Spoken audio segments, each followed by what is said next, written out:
Hey guys, I wanted to do a little video just talking about my thoughts on having a healing crisis. Healing crises are really common in all forms of healing, in all realms of the healing professions. And what it is basically when your symptoms get worse before they start to get better. An example of this with bodywork is when a person feels soreness, kind of like that deep, achy, maybe a little bit sick after they get body work for the first time in a long time, or they're working really intensely on an area.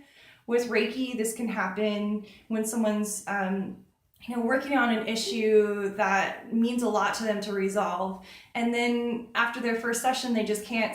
It just keeps coming up in their face, and it feels really emotional, and it feels like there's no resolution until the next session. And what I wanted to say about that is it's normal. It doesn't mean that the therapy isn't working. It means that it's working. It means that you're shifting. And this isn't always with body work, always with deep work. This can happen with craniosacral therapy too, which is an extraordinarily light touch, about 5 grams of touch, the weight of a nickel. Sometimes people can feel a little bit sore and achy after one of those sessions. So yeah, it really means that you're shifting, and that process is to be honored. It's really difficult to change. We become accustomed to pain. We become accustomed to emotional pain. We become accustomed to physical pain until we hit a crisis. And so the true gift of having a crisis, which the definition of crisis in my mind alone, this is my definition, is having an instance in your life which forces you to no longer be able to look away. So you can no longer look away from your pain. What is that? That's deep awareness. That's the gift of having a healing crisis, is giving you deep awareness, which will lead to a willingness to seek help. And if you didn't have that deep desperation from that crisis, you may not have had the type of willingness to seek out the right treatment to really help you get past that. And hopefully with that willingness to seek out treatment, the person finds the dedication to the process of healing. And I say process because it really is. As much as I wish I could be some magical healer and wave my wand and make someone better, I can't, and it's not realistic to expect all your problems to be gone in one session. And so, the healing crisis demands a healing process. And that's what I seek to provide with the type of work that I do.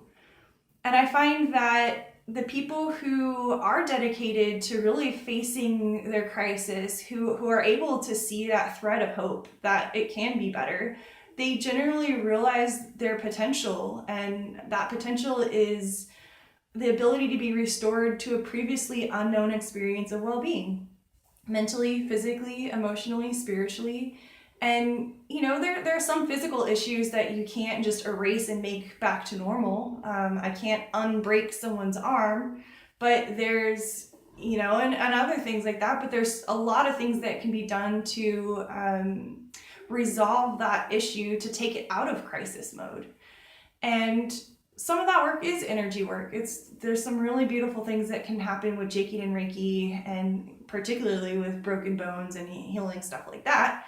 But my point is that no matter how far down into crisis mode you feel like you are, the healing crisis is really here as a gift to usher you into another level of working with someone and healing.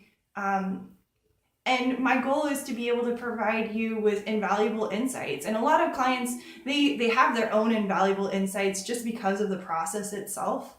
It's not me dictating, this is what's going to happen and this is how you need to be and this and that. No, my goal is to really provide a safe space for people to realize that their own insights, and to be able to experience a really deep sense of their body's innate ability to heal, along with my own valuable skill set.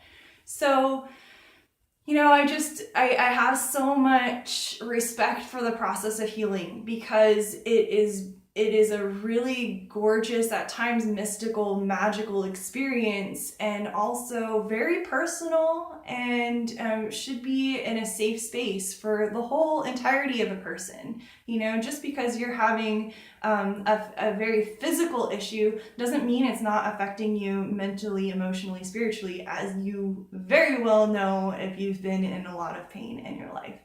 So anyway, I just wanted to do a little video just talking about my thoughts about the healing crisis and how it truly can be a gift. It truly can be a gift of transformation. So thank you.